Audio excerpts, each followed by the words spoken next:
So this is what you've made me become.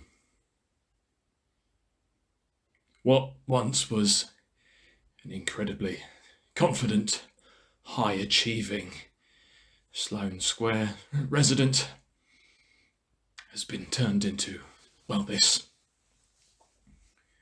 I thought when I came in here that I'd teach the nation about sociology and psychology and take part in this grand experiment, create a spectacle for the common people that watch this program. Thought I'd meet some interesting people, and to be fair on the last point, I was correct. I've met some very, very interesting people indeed. Just not the sort of interesting that I thought I would meet. I have finally found myself up for eviction. Yeah, I know. Didn't think that was going to happen. Thought maybe I'd take it all the way through to the end. To have got this far and now see myself up for eviction, well, you know, it is a little gutting. But to be honest with you, the reason I present myself in this form, the reason I'm trying to blend in, hide away from the cameras, slip into the darkness, is that I think my time has come. I implore all of you out there that are still watching this damn program to just go ahead, hang me, flip the switch, perform my execution. I'm happy to be gone, because I'm telling you now that things have got very, very strange.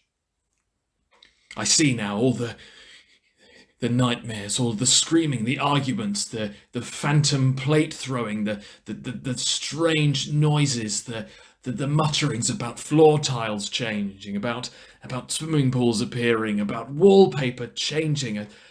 I begin to understand where the old boys are coming from now. I understand it's all part of a ploy to make us at each other's throats. And so I am choosing to ignore. I'm choosing to wear this, to no longer be affected by the mind games that you're playing. It's gotten really strange the past couple of weeks, since the last girl left, and you've started forcing us to cook and to eat together in some form of strange symbolism of the Last Supper. No, it's just made the other two act even more strange. They saw it first, and I've got to give them some credit. You know, Malcolm started to lose his wits very early on, and you know, Jake only a few weeks later started to lose his marbles. I put it down to aging.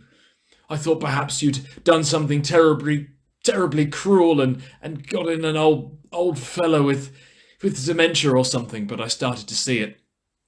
But I steadied myself, I stopped myself before I started to see what they're seeing and to allow it to affect my behaviour. I appreciate my current get-up, right, is very strange, but I'm doing it for my own sanity and in the hopes that I've created enough of a boring facade. Who wants to see some elite such as myself hidden away, replicating how he was in those first few lonely, cold years of boarding school?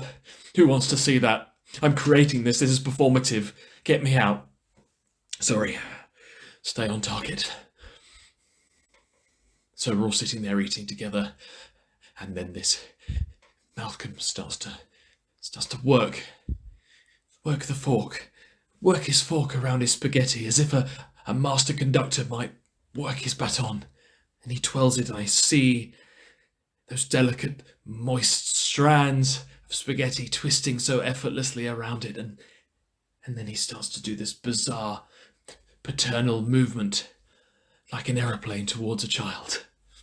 At first I thought it was coming to me, and I was ready to stand up and for real throw my bowl at the wall, but then he started running it towards Jake, and Jake rather sensually opened his mouth, licked his lips, and took in that morsel, and I thought, love is love, lust is lust. You fall in love or in lust with whoever you want, but it turned to my stomach.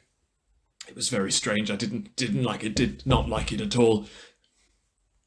And then Jake started to reciprocate, and I just had to leave the dinner table. And then I realised it's all part of a grand plan, isn't it? The feeding of one another. That's it. They're the final two. There's nothing I could do to stay in, so I'm surrendering now. I'm happy to go. And I thought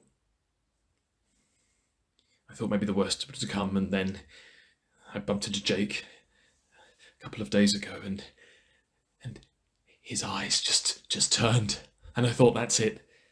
There's something now inside him. You've taken it to the next level. You've got inside his brain, because he steps forward, lurching like some geriatric Frankenstein, arms out in front of him, and he brings me into his bosom in this very strange hug, which at first was something that I realised I'd been craving for so long, and then it lingered for too long.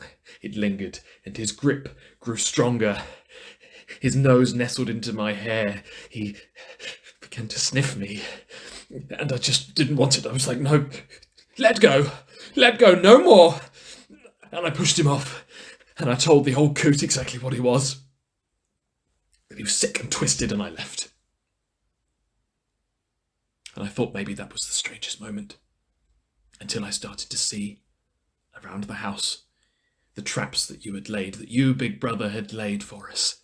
And the first trap I saw, I ripped it to shreds. I searched inside for some form of bug or something that was spraying out some sort of gas that would make us more compliant with your filthy requirements.